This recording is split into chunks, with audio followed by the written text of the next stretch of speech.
to Click Pix Media Director's Interview, where we dive into the creative minds of the artists and their films. And I'm your host, Ashley, and today's guest, we have Lana Schreier, director of the latest premiere, Spotless. Hello, Lana. Hi, thank you so much for having me. Thank you again for Thank participating and you. let us see your film. And if you haven't already seen it, the link is down below. Would you like to tell us who you are, where you're from, and how you got started in filmmaking? Sure. My name is Lana Schreier. I am from New York originally, bounced around in different places. I moved to Florida and Indiana and Pennsylvania. My love for film in general just came from growing up. I have a very weird generational gap with my parents and my grandparents. So I grew up going to my grandmother's house a lot, and we would watch, Shirley Temple movies, and we would watch things of her kind of era of the 30s and 40s. And that really enticed me to want to kind of recreate what the classic films. So my first love was classic films, and later I had a very strange realization in my senior year of college that I did not want to pursue what I was pursuing, and I changed my major like very last minute as I was graduating. What were you going Um, for? I was going for education. Okay. So not like too far off as far as like theater world, but like working with kids and such. But I did a lot of theater work with kids, and I did a lot of theater work in school, and so um, I took a play directing class, and that's kind of where my directing, um, love for directing kind of came about. So that's a little bit about my journey, and then I was working as a television director for news, and um, I did that for 5 years, and got replaced by AI. So Yep. That seems to be everyone's biggest enemy right now is AI. yep. So yeah, now I'm kind of in a weird position where I'm like kind of back where I started. I'm teaching right now at a Hebrew school, and on the side, I'm kind of doing some film work and uh, yeah. So that's a little bit my journeys. Very strange twists and turns, and not a straight path at all. I was gonna say that sounds like every filmmaker I've ever met. They're like, it's not a straight path. It's either you're going this way, then that way, then you're back on filmmaking, then you're not on filmmaking. I'm like, yep, I totally get that. But that's very cool. Like so you bounced around as a kid, you're living with your grandparents, and you like the classic movies. That's really cool. What's your favorite classic movie? Um, hmm. I would say, oh my God, that's so hard. There's a film, I don't know how defined classic this is. But there's a film called I think it's called In the Dark with Audrey Hepburn Okay. and what's his name? Alan. He just died. He was in Little Miss Sunshine as well. I forget his name. It's Alan. I forget his last name. Anyways, so In the Dark, probably one of my favorite. I don't know if it's considered a classic, but one of my favorite films. I talk about it all the time.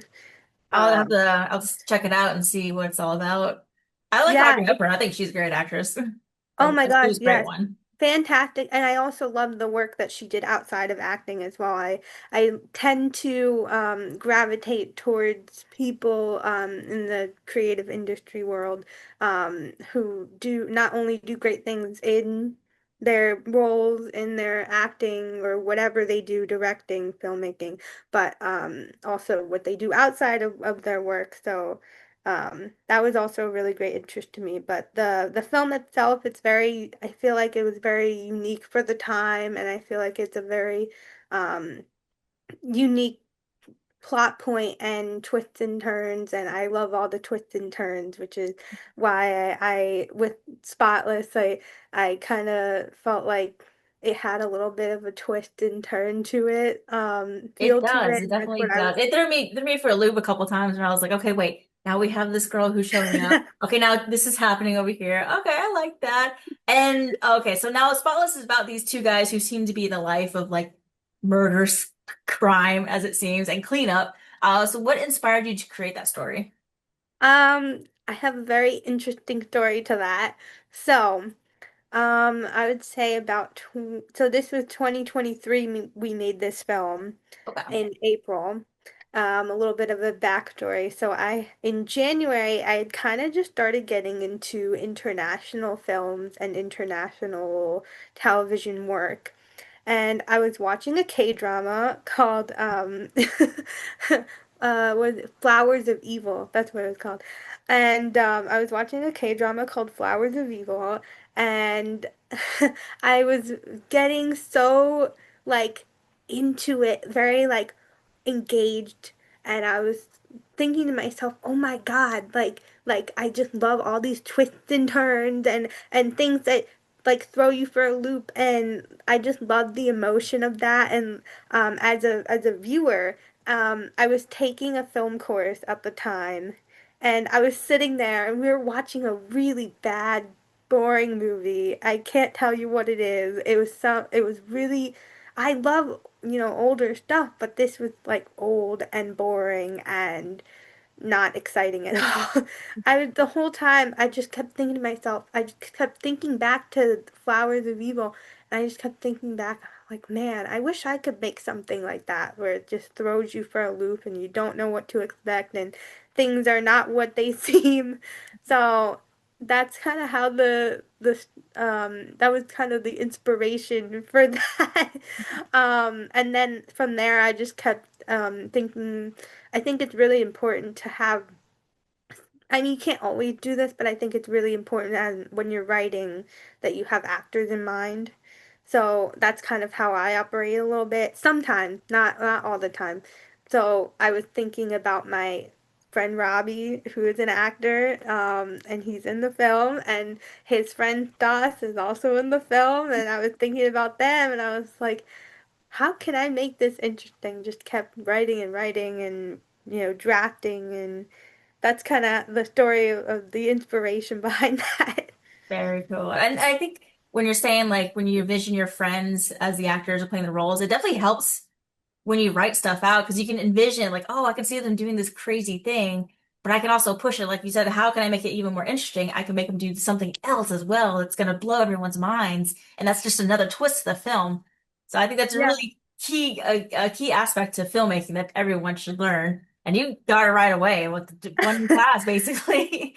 Yeah, Yeah. it's funny because in the class it was supposed to be like a filmmaking 101. I didn't have a lot of options in when I was getting my bachelor's degree for film. So I didn't explicitly get my degree in film, Hmm. but just concentrated on it. Whatever film classes I had, I took. So I graduated, and then this project was made out of just a class that I was taking for fun.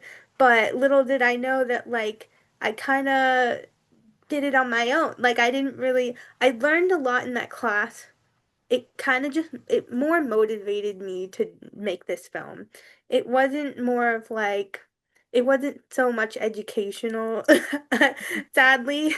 I did learn a lot on my own. So, like, that class pushed me to make this film, and then kind of just pushed me to get a camera, which definitely, I mean, I was working at the time too, so like, getting my first camera, I was like, oh my God, I have money for this now.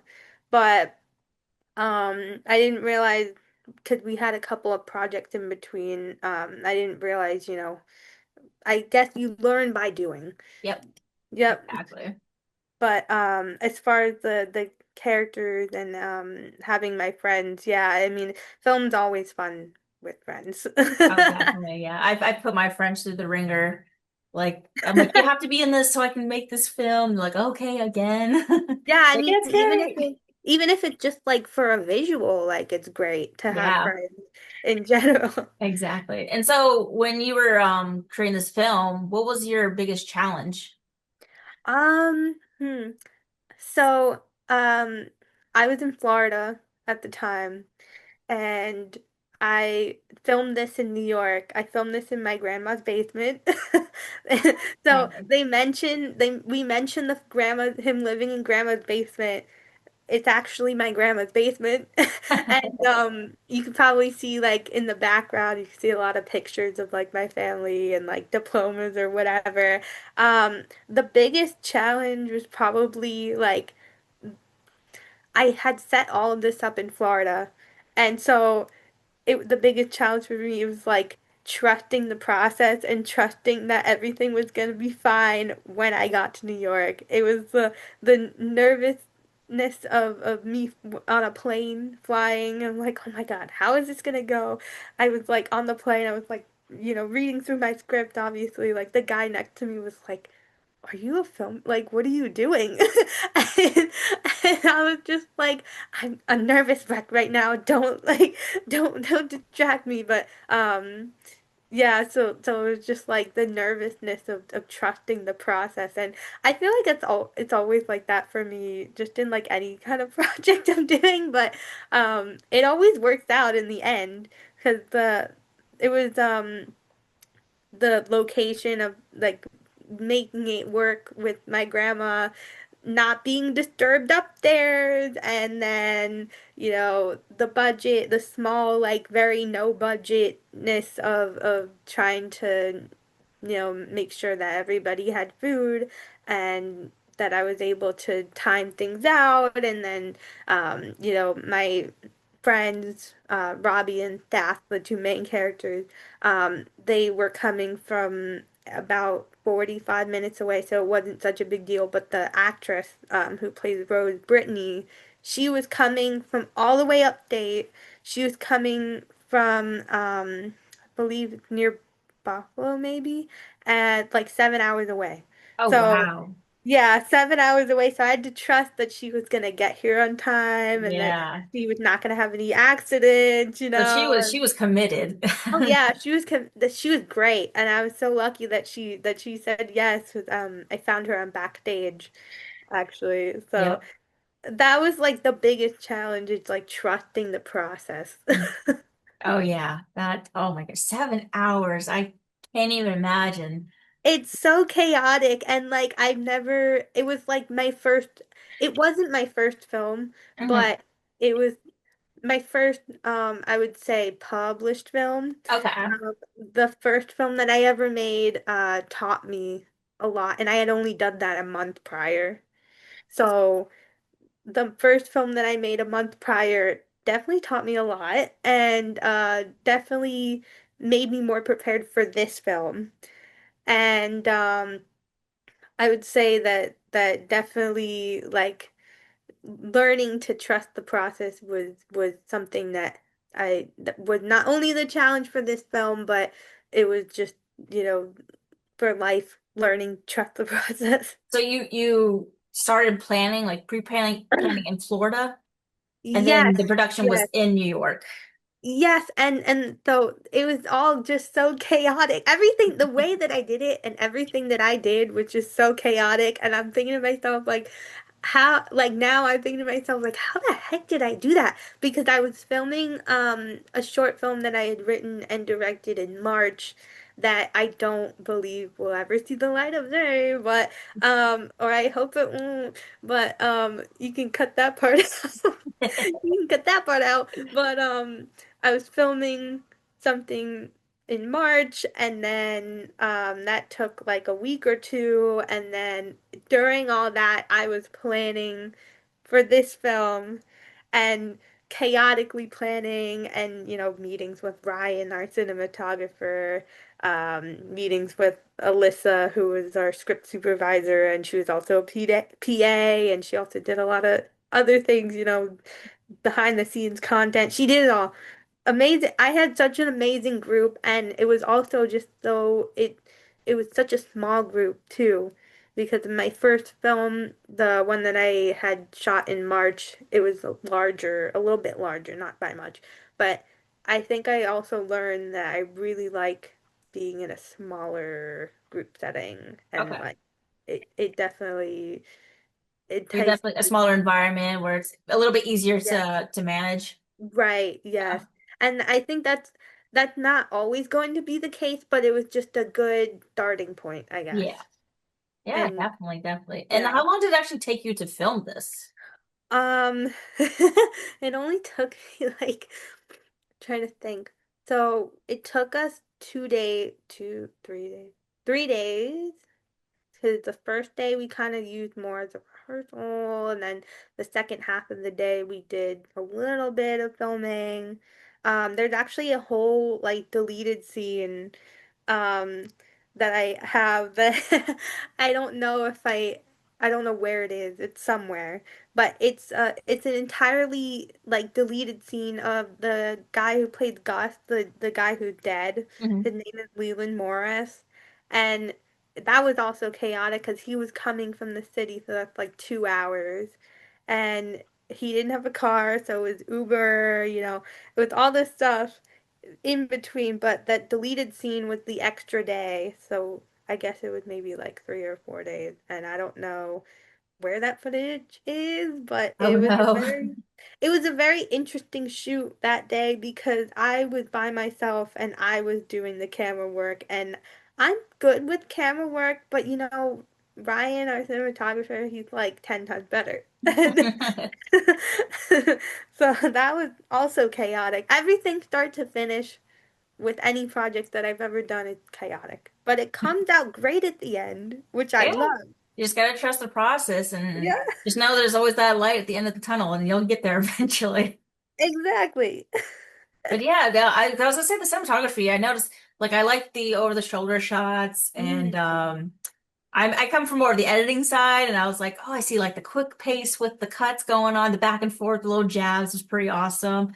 And I was gonna ask you how you chose the film's visual style, but if we go back to when you're talking about the classic films that you love, I can kind of see a hint of it. I I can't really pinpoint what it is, but can you verify if I'm yeah, no, saying you're nonsense? absolutely no, absolutely. And the thing that bothers me the most, I think, about today's cinema is I don't know if you noticed like all the focus pulling and like Hmm. constantly the background is constantly blurred.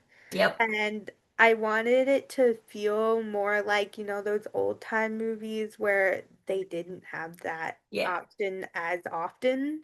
Um, so it was kind of like an honoring, the old film style. And I really just appreciate that you noticed that. Thank you for Yeah, yeah, of noticing course. that. I mean, when I was watching it, I was like, it's like there was some kind of familiarity with it, and I just couldn't figure out. And then when you're talking about how you love classic films, I was like, oh, I can kind of see what like how she's putting that into her artwork. Like I can connect it now. Yeah, Yeah, it's really well done. And is there any type of audience you're trying to connect with? I know it's comedic type of yeah. film. Anyone you're particularly looking for, you really want to see this film? So, for this film, I hope that it connects with people who like, like I said, like the classic kind of look to a film, and I hope that people who watch it like gear toward more comedic, um, with a little bit of like a thriller element. I hope that people who watch it appreciate that. But yeah, I mean, the audience in general, I feel like I didn't really gear it towards anybody in particular. Maybe just like I said before, just people who appreciate old time feels and nostalgia and something just to take the mind off of stress and whatever else is going on in life. But Right. it's kind of funny that I went with this because my first film that I don't know will ever see the light of day, but maybe possibly is more on the serious side. So like very much different genres, and also the stuff that I'm currently working on is more serious genre, so I'm kind of hoping to get back in the comedic side of things. Yeah. But And just to know for anyone who's watching is trying to do comedy is way harder than it looks. It is. Oh my gosh. Because I don't consider myself funny at all. I don't. That's how I feel sometimes. I'll write a script with a friend. I'm like, is this even funny? Is it just funny to us? Like, I don't think it's funny for anybody else. But yeah, But I totally get it. the best part is that I kind of just encourage my actors who are naturally funny people. I encourage them to improv a little bit. Like not the whole thing, but like little tidbits here and there. Um when we were talking, my friend Robbie, he's really funny. He's like the inspo for any comedic thing that I have going on, whatever comedic project I have going on. So he's like your muse, basically. Yeah, yeah. I'm just like that every time I'm like writing something comedic, I'm just like, what would Robbie say in this situation? And sometimes I'll actually have him look at things that I've done. Like right now we're working on a stage play and I mean we're working on it together, but I'll have him look at it. I'm like, is this funny? Do you find this funny? And he's like, yeah, that's funny. I could see that happening. I'm like, oh my God, thank God. Like I trust his judgment. So when we were making this and he's the main character and or one of the main characters, I was kind of going at him um for going to him for some advice on if it's funny or not or how can he make it funny or how does he think he wants to, you know, See how if you could explore any other more possible comedic ventures off of it. Yeah, I totally get right, it. right. And but we're almost at a close here for this interview, and I always open it up to the directors if they have any tips for future filmmakers, and other upcoming artists. Yes, I mean, I'm very new. I'm on the newer side to this. Um, but I would say, I mean, like I said before, trust the process. Um, if you're writing and you aren't sure if it's funny or if it's hitting the right audience or whatever audience you have in mind or whatever situation you have, you can go to a friend and have them look it over, um whatever situation you're in. It's always nice to have a friend to look at things and try to think what else. I guess be prepared to be very, very organized, like to the T. Like know your project front and back. If someone comes at you and says, "Hey, so like this thing specifically, can you explain this to me?" And you gotta like know it off the top of your head. Um, and don't be afraid to ask for help. That's a big thing, you know. I asked my grandma for help in the location. I asked Brittany for help and she drove 7 hours away. Um, I asked Ryan for help and um he also helped with the story as well. So um I had a wonderful, wonderful crew and also another little bit of advice, like you don't have to have the biggest crew and you don't have to have you know, you don't have to have, sometimes you don't need a gaffer and you don't need a sound person. Like, make it work. You can make it work with a small team. Very, very solid advice. Trust the Yeah, process. Don't be afraid to ask questions, and just have a camera and a body, and you're good to go. exactly, All right. exactly. Well, thank you so much for doing this direct interview with us today. It was such a pleasure. I wish you nothing but so much success for any upcoming films, and I hope ClickPix Media is able to stay with you on your journey as a filmmaker.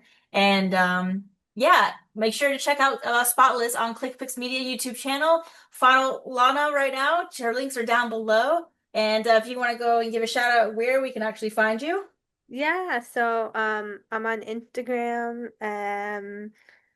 That's I'm pretty much just on Instagram and then I have my YouTube channel that I post my films on and I'm working on a documentary right now, so I'm hoping that comes through soon, but if you want to follow along on that journey, that will be on my Instagram and my YouTube channel. So, yay.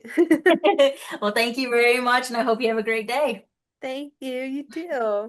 Bye.